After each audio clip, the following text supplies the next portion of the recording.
Welcome to the LumiCast, your premier gateway to the universe of limitless photo editing. Dive into the galaxy of Luminar software and the dynamic world of AI photo editing.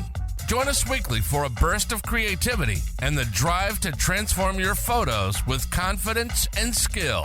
Broadcasting directly from Clever Photographer headquarters, it's time to welcome your hosts, Jakub and Holly Linton. Hello everyone and welcome back to another episode of LumiCast. We are back, me, Jakub and my very good friend and amazing photographer, Holly Linton, next to me. Hello Holly, how are you? Hi, I'm doing fine today. Great. Yes, we are back with more fun for photography, photo editing, and we have incredible topic in front of us. Holly, what are we going to be talking about? Well, today's topic is inspired by our community member, Nick Buchko, who has been asking us to do a subject of macro photography. So that's what we're talking about today. We have about maybe 8 key points to help you with your macro photography. And, Absolutely. So that's Great, that. yeah. I'm so excited for this one. I love macro photography. It's one of those, when you always say it's on my list. So macro photography is absolutely on my list. And I am thinking that when I'm going to retire as a photographer, that's what I'm going to do, Just going to be old man walking around with a macro lens and light and have a fun like no tomorrow. So I'm really excited for this. That sounds great. So in 40 years from now, we'll be seeing those videos on Clever Photographer of you walking through the woods with your cane and your macro lens. That's it. Exactly. All okay, right. Let's do it.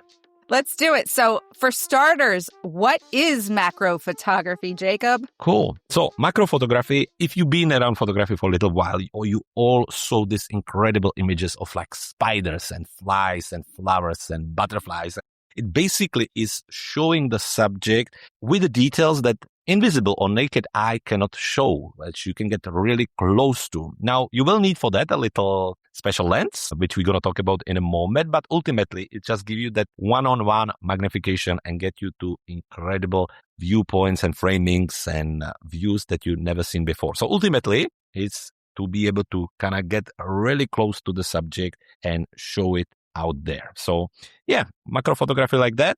Now, lots of people ask what's the difference between the true macro photography and close up. Now, the true macro photography is what I just talked about, is that one-on-one magnification. If you have the right lens, you can show that world almost like you got yourself smaller and you're standing in front of it. Where the close-up photography is just closer than normal. You're using your lens and you just kind of zoom really, really close to the thing. So it just looks differently. It looks like you're using your binoculars or something like that. Now, Why is it exciting? Yeah, it's exciting because you reveal the textures, details. Again, you show the view which normal person cannot do. And you can turn everyday objects into abstract art. What do you think, Holly? I think macro photography is great. So to summarize, it's really extreme close-up photography, just making small objects look life-size. All right. So what gear might be required for this macro photography? Good news here. You don't need whole lot of it, but there is one key element you will need, and that will be your macro lens. Now, we went through the lens episode not long time ago, and we know that there is a whole range of macro lenses out there. So you can really do your research. Now, ultimately, macro lens will give you that one-on-one ratio viewpoint, which is the gold standard on macro photography. But I know that you, Holly, have some additional things that we could use for that. You could use macro converters and macro filters. I have like a +1, +2, or a +4 macro filter. So you can put those really on any lens to try to get a little bit closer to your subject.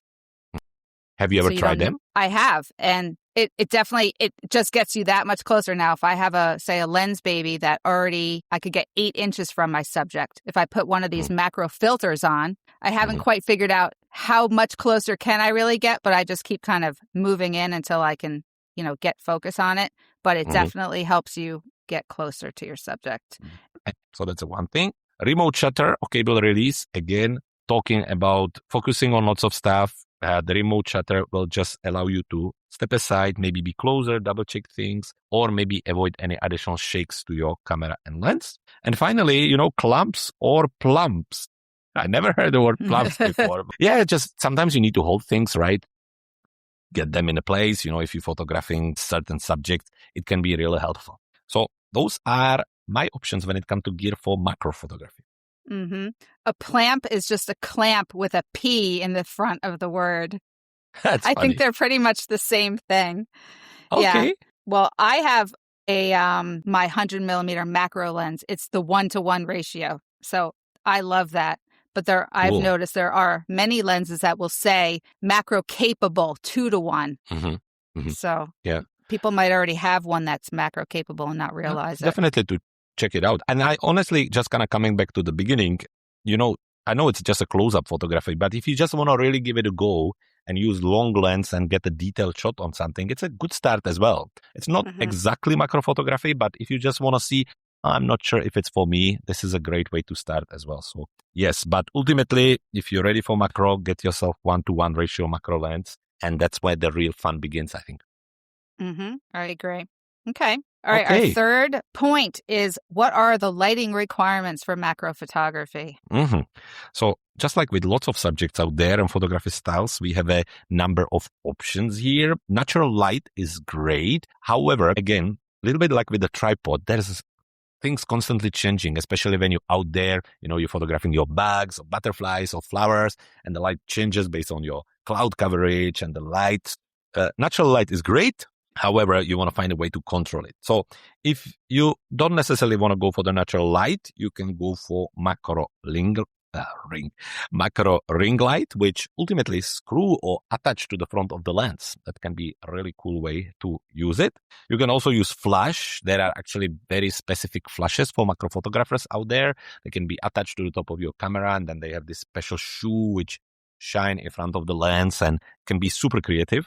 And you can also use small LED lights. Now, this is something that I discovered only recently. I was at the photography show in Birmingham, and there was one very popular macro photographer, but I will not remember the name now. So regardless of that, but he was using these little cubes, which they are flexible, and you can kind of attach them and shape them into different directions. And you can control them from your phone. So you can control the strength and the color and just how strong they shine. And honestly, it created beautiful composition and framings. Like you could shine into the flower from behind and from the top and from a side. And it was so beautiful.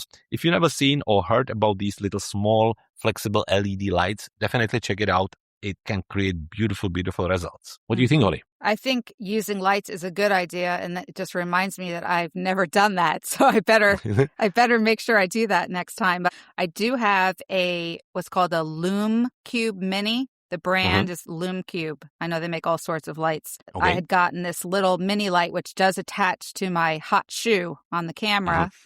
So is that I could try that, I suppose, or that ring light that you talked about. I've had one in my Amazon wish list for probably like 5 years. I just never thought to buy one.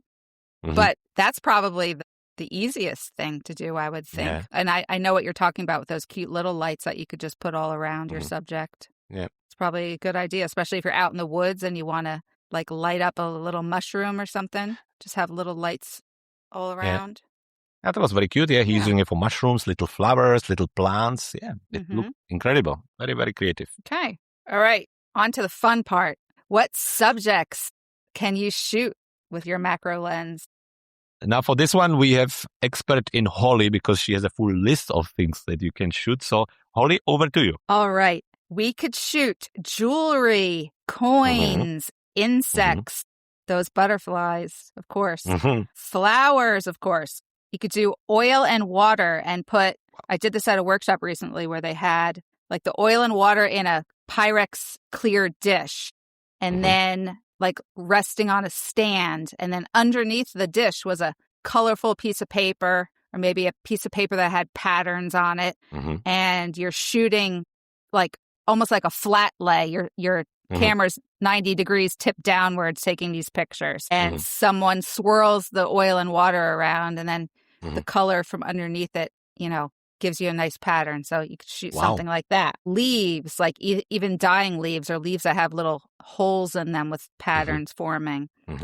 Bubbles. And normally you would want to add glycerin to your bubbles so that they maintain their shape. Mushrooms, of course. I think that's always a popular one. And food and fruit. like slices of Absolutely. fruit, maybe. Water droplets like that are after a rain, or if you bring a water bottle out to the flower field or, and just spray them. So you get nice water droplet images. Icicles, if it's wintertime, is always fun. You could do pet pictures, like zoom in on your pet's eyes or, a horse's eye or elephant ankles or something. Snowflakes, that's one I have yet to do. I love when I see someone's macro picture of a snowflake with all those details. And then products, like, perfume or cosmetics or whatever, any kind of product that you love. You can practice macro photography with that. So those would be some ideas I have. Do you have any to add? Not really. I think that you really covered it all. Well done. I think the only thing is to realize that you almost shifting your mindset. You're not necessarily documenting anything. You're almost in a way discovering a new world. And that's coming back to the beginning. You're not trying to zoom into something. You're trying to show something that people haven't seen before. It's not your normal, usual view. So once you realize that, that's when I think, as you just showcased, the world is a limit, right? Your brain is a limit, ultimately. You can really be super creative with it. So yeah, this is why I think so many people love macro photography. Yeah, like most people don't see an ant up close. So when you see one or a spider, it's a little it's crazy. True. Yeah. I think it's great. Okay. All right. We're on to the next one.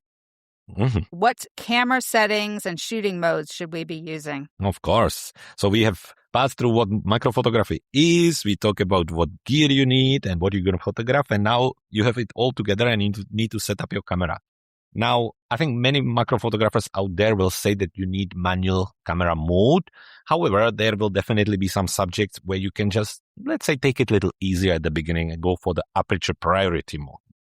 Ultimately, you're going to be controlling lots of things. And this is why the tripod is a great friend, because you can just set it there, set up the framing once, and then move on the camera settings. So some of the key settings, of course, they will change based on your subject and scene and the conditions. But when it comes to aperture, you can go wide and get that dreamy blur. Something like f2.8 or f4 is a good start.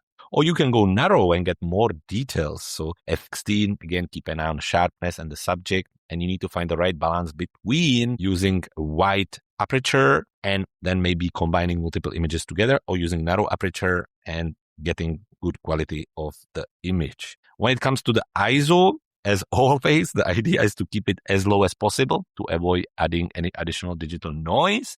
But again, depending on the condition. And the shutter speed will very much depend on the light and stability of your camera and so on. So you kind of need to combine them together. Sometimes bracketing is a good idea or technique. However, this will depend on your subject. If you're photographing an animal which is fast moving, bracketing will not necessarily work.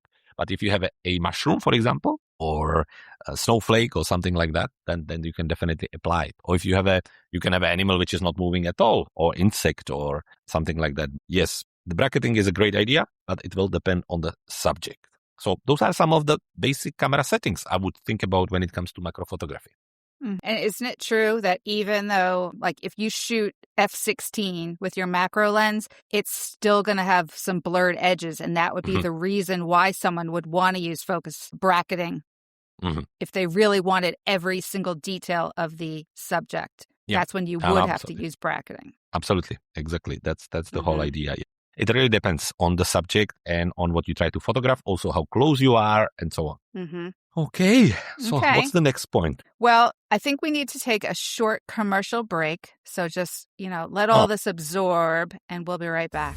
If you're listening to the LumiCast podcast, then we share something in common. We love editing photos, and we love Luminar. It's almost breathtaking what this amazing tech can do for you. On our website, you'll find countless different things to help you be more creative than you ever thought imaginable. From our photo manipulation masterclass to our power bundle with 986 elements, our essential preset bundle, editing software and extensions to our tutorials. Harness the power at the website at www.cleverphotographer.com/Luminar. Again, that's cleverphotographer.com/Luminar. Now, back to LumiCast. And we're back with some more macro photography tips. Next up, we have some focusing and sharpness tips. What are those, Jacob? Well, the key element of macro photography, I think, it has to be sharp and the focus has to be right to make sure that it's believable. So you will be focusing mostly manual focus, and my fingers crossed and pray for you that you have a focus peaking on your camera, because that will make your life much easier. Holly, do you use focus peaking on your camera? Yes, I couldn't live without it. How it works is, well, first of all, find it in your camera settings and turn it on. My focus peaking allows you to choose from 3 different colors. And what it does is it almost puts like a sort of like the mask or highlight alerts that you see in Luminar NEO. It puts it on the part of the subject that you have gotten focus onto. Oh, my recommendation, first of all, is if you have the colors to choose from, if you're taking a macro shot of a red flower, don't pick the red one, pick a different color. That's what I've learned so far. But good point. What it does is it lets you know that you are focused. So when you're using your manual focus ring, you'll see your subject in focus if the lights come on. And then there's also another one that has a little bit of like an arrow that lines up with another arrow. And when those 2 arrows, like a top and a bottom arrow, align, it turns green, like to let you know. That's just another visual aid in the camera that will show you that you got focused on your subject. So that's what focus peaking is. And it's only in mirrorless cameras. So when I switched over, I was like, this is amazing, especially when we're getting older and can't see as well. But yeah. Good point. Yeah, Did I great. explain that correctly? Absolutely. It's amazing. Great. And it's really a lifesaver specifically for this technique.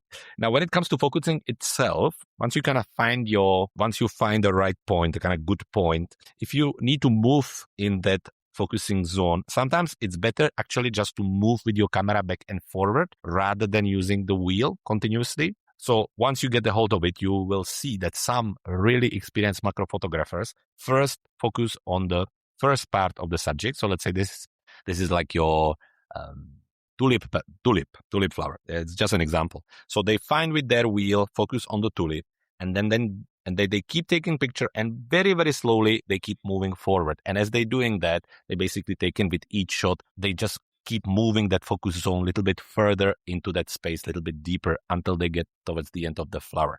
Now, we'll talk about how you can then blend it all together just in a moment. But yes, once you get a hold of your camera and once you really experience, it's actually better to just move back and forward rather than using the focusing ring. Now, when it comes to the focusing itself, the idea is to focus on the most important part or detail of the subject. So let's say that you're focusing animal, obviously that would be the insect eyes or something like that. When you're focusing on, let's maybe like the dead leaf or leaf, maybe like the middle of the leaf, so you get a nice soft foreground and background and so on. So you're focusing on that most important detail. And as I already mentioned, it is always good practice to take multiple shots at slightly different focus points because you're working with really close-up details. Sometimes it can be just a little bit tricky to see it at the back of your camera, at the viewfinder. So it's good to have multiple shots and then decide on the computer. Just like with landscape photography and sunsets, some sunset looks the most beautiful at the back of the camera and then they are rubbish at home. So this is a similar thing. Take multiple photos. I think always 3 or 4 to start with and then decide at home. Like Holly say, it's better to have more and the choice than less and miss the shot completely.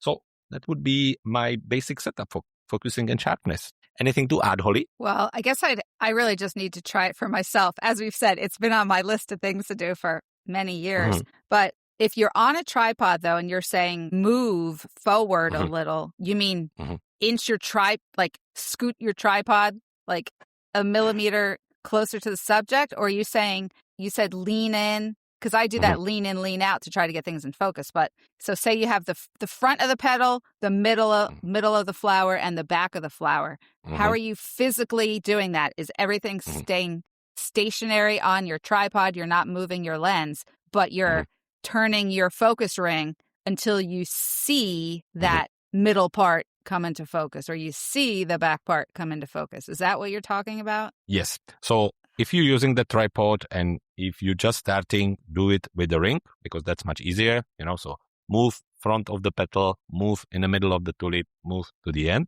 If you're just ready to move forward, what many photographers do, where the tripod has 2 legs and then 1 leg at the back, ultimately you put the one back towards you and then you shift the camera on the tripod, and the tripod almost becomes like your monopod. It's just kind of helping with the stability of the camera.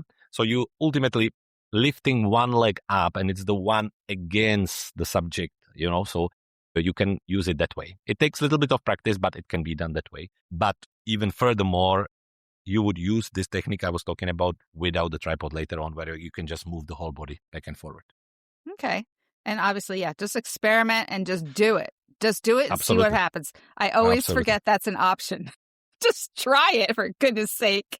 Nothing to be scared of. Absolutely. All right. Well, that brings us into post-production. If we do these bracketing shots, we obviously have to use focus stacking in Luminar NEO. Absolutely. So, yes, talking about post-processing. So, back to what we talked about, you take multiple images of different focus zones, and then you need to blend them together. Now, that can be done in Photoshop by using masking and blending. But in Luminar NEO, we have this super cool tool, focus stacking, where you just drop the images, press one button, and off we go with the image, which is fully focused. Now, to make it really work, try to take as many pictures as you can. Sometimes when that focus zones are wide apart from each other, it can struggle a little bit. So let's say you have a 1 centimeter between the two subjects. You want to take at least 3-4 images in between.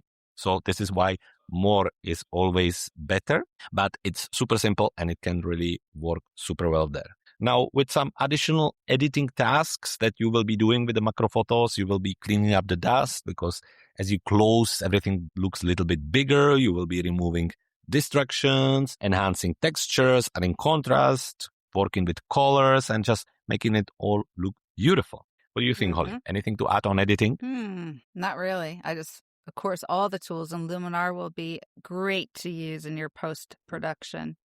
Absolutely. Because I love Luminar. Good. Yes. So I think ultimately for macro photography, you are not necessarily restricted based on this is not how it really looks. You can be very creative there on what you're going to be creating, but it just needs to look finished, I always think. And this is where you can use all the tools available there. Yeah, maybe if you didn't get tack sharp for the reason because you're manually focusing, then maybe you'd want to use the details or structure, like you said. So there's always so many things at your disposal. If you made a mistake, you can fix it in Luminar. Lens working distance is a good one as well. Some lenses have a certain limitation on how close can you be to the subject. So I would look at that as well. If you're working with your tripod, turn off the image stabilization, because that can be more distraction than anything. And we talk about that many times on this podcast. And ultimately, from my recommendation, patience is absolute key in this photography style. There will be many times where you will see beautiful subject, you will photograph it, and it will not end up great. But that is all part of the learning, right? As Holly say, go out there and try. What do you think, Holly? Any tips there? Yes. When you said clean your subject, my mind went to, okay, give your ant a bath. clean your little ant or your spider off before you take its picture, because it's probably filthy. Yeah. No, those are all good tips. I agree with all those. Yeah. If you're photographing an object that could have dust, like I know I took a picture of something once and didn't realize till I saw it on my computer that the whole shelf was like full of dust. Pay attention to those little details, fingerprints and such. And just basically slow down, look around. Macro photography, you're looking for those things that you don't normally see. So like Jakub said, be patient. And just really take your time, find some interesting, unique things, like see the world in a different way, basically. Absolutely. Great. I think it's a fun genre of photography. Yeah, absolutely. There are some photographers who capture only macro photography, and honestly, they end up with amazing work. So if you just a little bit interested, maybe you'll rent the macro lens, just get it, hire it for a weekend, have a fun with it. And who knows, maybe you will tell us in 10 years that you listened to our podcast, got inspired, and now you are a super successful macro photographer. So yeah, that's all for me. And there's no excuses. It's not just for outdoors. You can do it indoors too. So absolutely. If you're stuck inside. All right. On that note, it's time to say goodbye, sadly. Again, it went too fast, Holly, right? I need to get out there and take some pictures of some spiders or something. Absolutely. All right, folks, have a great week. Thank you very much for joining us again, and we'll speak to you next week on Friday. Bye-bye. Bye, everyone. And that's a wrap. Now, there's only 3 things left to do. Subscribe to this podcast so you never miss a future episode. Visit our website at cleverphotographer.com/LumiCast to see what we have in store next. And stay creative and keep editing your photos no matter what anyone says.